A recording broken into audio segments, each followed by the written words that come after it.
morning, students of class 7. This is our fourth class. So we have already developed few concepts which are very essential to study the fourth chapter of our NCERT book, that is heat. And what were those concepts? That is, the first thing is the definition of the heat, then its unit, yes, if you can remember, it's joule, J, then the temperature and its different scales. The different scales are Kelvin scale, degree Celsius scale and degree Fahrenheit scale. Then the thermometer, which helps to measure the temperature. It has two types. One is clinical thermometer, another one is laboratory thermometer. So in our previous class we have discussed the definition of clinical thermometer and its special features. Now what diagram you can see on the board, this is not the clinical thermometer, this is the laboratory thermometer. So here, before discussing the laboratory thermometer and its special features, at first let us recapitulate what were the special features of the clinical thermometer. If you have the copy in front of you, then from that diagram what you have drawn in our previous class, please follow it. That you had one glass cover, glass tube, inside which we have a narrow tube through which the mercury can rise up and fall down, and at the end we had the bulb. Then in between that bulb and at the starting point of the narrow tube, we have one special feature which is very important for the clinical thermometer, is the kink, which restricts the immediate fall of the mercury level as soon as the thermometer is detached from patient's body. Then what else thing we have found? We have found that it has two types of scale, that is the degree Celsius scale as well as the Fahrenheit scale. Though the length of the clinical thermometer is very small, and it also has a short range for the measurement of the temperature. And if you can remember, the range was from 35 degrees Celsius to 42 degrees Celsius. As because human body temperature cannot fall below 35 degrees Celsius or above, cannot go above 42 degrees Celsius. And yes, there also I have told you what is the normal human body temperature. The normal human body temperature is 37 degrees Celsius. So these were the special characteristics, and also I have told you that the smallest division that one can measure, or the smallest temperature that one can measure with the help of clinical thermometer is 0.1 degree Celsius. Actually, in the NCERT book I have found it is 0.2 degrees Celsius. It is written 0.2 degrees Celsius, but practically in my thermometer I have found that two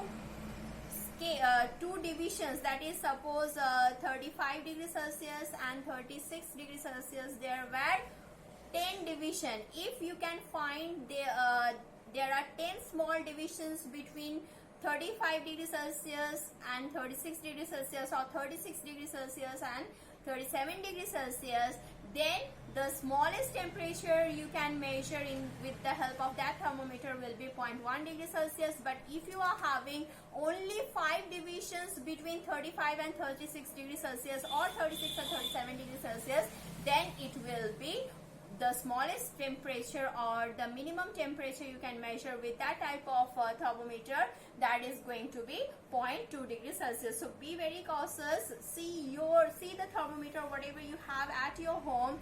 So how many smallest divisions are there in between the 2 degree Celsius, that is 35 degrees Celsius to 36 degree Celsius. Okay, so now also, before starting the laboratory thermometer, let us recapitulate. We will learn the precautions to be observed while reading a clinical thermometer. That means what kind of precautions you will be taking while observing or while taking the reading with the help of clinical thermometer. So if you have the NCERT book with you, please open up the page number 37. It is given in page 37. Precautions to be observed while reading a clinical thermometer. It is already written in points very clearly, so we are not going to write it down. We will just discuss.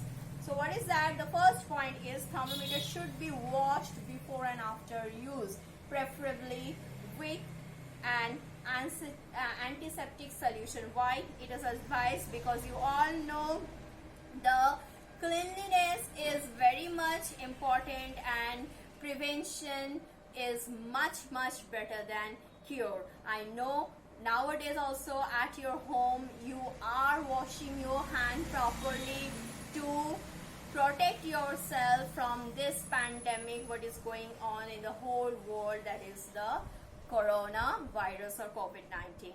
So here also, while using the thermometer, sometimes we use it inside our mouth or as I told you, under our armpit. So after used by one sick person, it is very much important to keep it, to make it clean with the help of antiseptic solution, and then it should be used by some other person.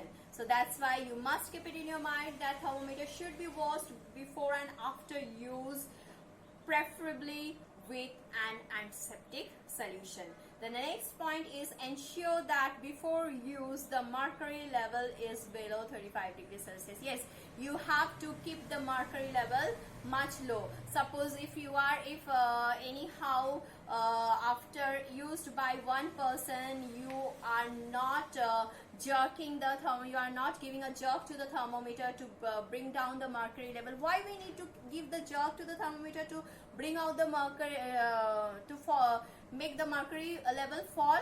Yes, that special feature, the kink. Because of the kink, we need to apply some external force. We need to give it a jerk to bring the mercury level down. So suppose if after the use of one person it is not made down and you are using it, then by fault it can show high temperature whatever your body is having right that time. So it is always required to ensure that the mercury level should be below the 35 degree Celsius. Then the next one is the read the thermometer keeping the level of mercury along the line of sight. Yes, now you are in class 7. After 2 to 3 classes, when you will come up with the when you will be able to do some experiments in the lab, then you will find that to observe any reading, we must keep our eye at that level. So if we are observing the thermometer, so we must keep it in front of our eyes. That means it should be at the same level of eye, otherwise you can make mistake while taking the reading, and then you will not be able to judge your body temperature properly. So the next one is the handle the thermometer with care. As I have already told you that the narrow tube, that is also made of glass, the outer cover, that is also made of glass, so, and inside that the mercury is present, which is poisonous for health. So we must handle the thermometer very cautiously. Then handle the thermometer with care. If it hits against some hard object, it can break. So if it will break, the mercury will fall down, and you can come with contact, or you can swallow some mercury if it gets if you touch the mercury. Mercury is also an expensive metal. It is hard to clean. So these are all the factors why we should take care of the thermometer while handling. Next one is do not hold the thermometer by the bulb while reading it. Suppose you are, if suppose this is the thermometer and it is the this is the thermometer and it is the bulb, then if you are holding the bulb and reading it, then it will catch up your body temperature and the mercury level will fluctuate and it will not show the temperature of the patient's body. So please do not hold the thermometer with the bulb. So always hold it with the glass cover. Do not touch the bulb while reading the thermometer, because while during the process of rise of the mercury level, you are keeping the bulb in contact with the body temperature, because bulb is the sensitive part which contains the mercury. It absorbs the body temperature and hence the mercury rises. So please do not touch the bulb while just reading the temperature in the thermometer. So that was all for the precaution you should take while reading or while observing the reading in the clinical thermometer. So today let us start today's topic, that is the laboratory thermometer. As I have already told you that what are laboratory thermometers? These are the thermometers which are used in science labs. So how can we write the definition? These are used to measure the temperature of different objects during experiments in the science laboratory. So these are the thermometer which you will find in the science laboratory. When the school will open, I will come with the laboratory thermometer to show you physically how they look. But till then, you have the picture in your book and I have also drawn the picture here. This represents the laboratory thermometer. So what are the things you can see here? And if you will compare this picture with the previous one, you will find that here I have written just only one scale. Previously we had two scales on either side, but here we have only one scale, that is the degree Celsius scale. Yes, the degree Celsius scale is the only scale found in the laboratory thermometer. And as you can see, it is much longer than the clinical thermometer. A laboratory thermometer are generally this much of length, while the clinical thermometers are of this much of length. So the laboratory thermometer are much longer than the clinical thermometer. The laboratory thermometer has only one scale of temperature, that is the degree Celsius scale, while the clinical thermometer has two scales of temperature, that is the degree Celsius scale and the degree Fahrenheit scale. Now this is one special feature you can find it in the laboratory thermometer which is not present in the clinical thermometer. This is called the holding notch. This is a hole. This is a glass section hole through which you can make a ring. With the help of that, it can be hang from some support. As you can see, it can measure from -10 degrees Celsius to 110 degrees Celsius. So laboratory thermometers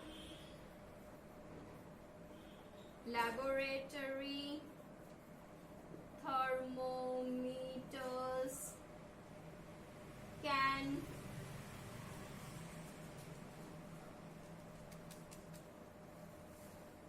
measure temperature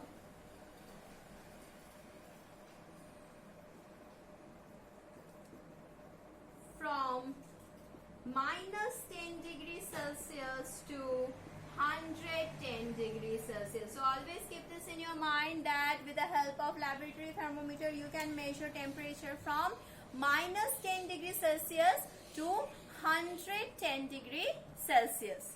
Okay, so this, hence what we can say that it has a longer range for the measurement of the temperature compared to the clinical thermometer. Otherwise, here also we have one narrow glass tube containing the mercury, through which the mercury can rise and fall, and that ends up with one small extended section that is called the bulb, which contains the mercury. And can you see that special feature what we have found in the clinical thermometer, the kink? No. In laboratory thermometer we don't have kink. So what should we do? That we must be reading, we must be observing the reading in the thermometer while keeping this bulb inside the object or inside the solution. So while taking the reading, the contact between the bulb and that object whose temperature is to be determined is very much essential, because it does not has kink. And it is not a very big deal, because for clinical thermometer, if we want to see our body temperature, so we cannot find it while taking the, we cannot read the reading while the rise of the temperature. But as because it is used to measure the temperature of different other objects in the science lab, so it is very much easy that we can keep this thermometer inside the solution, with the bulb inside the solution, and throughout the rise of the temperature, with the help of the mercury, we can easily find out the, we can easily take the reading simultaneously. Okay, so that's why the kink is not essential. So here we have found this 3-4 characteristics. And what is another characteristic? Another characteristic is that generally from 0 to 1 or 1 to 2 we will find, we usually find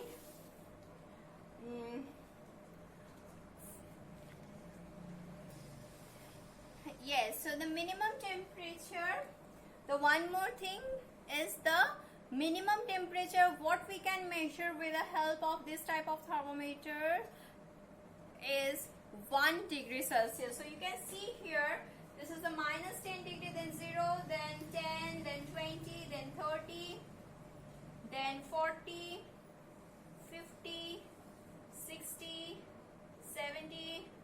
Okay, there is a little problem, so I can make it in this way. 80, 90, 100, and then up to 110. Okay, I don't have enough space here. So in this way, and between 0 to 10 or 0 to 20, we will have 10 more divisions. That is 1, 2, 3, 4, 1, 2, 3, 4. So there will be 10 more divisions, which will help us to determine the 1 degree Celsius as the minimum temperature. So here we will stop, and in our next class we will discuss the precaution that we must keep in our mind while using the laboratory thermometer. But till then, I will here give you one task for the next class, that is you will write the differences between the clinical thermometer and the laboratory thermometer in column wise. So in the left column you will be writing the clinical thermometer, the points of clinical thermometer, and you will write in the right column the counterpoints of the laboratory thermometer and how they are different, with which you can be able to conclude that how they are different from each other. So till then, keep practicing and see you in my next class. Thank you.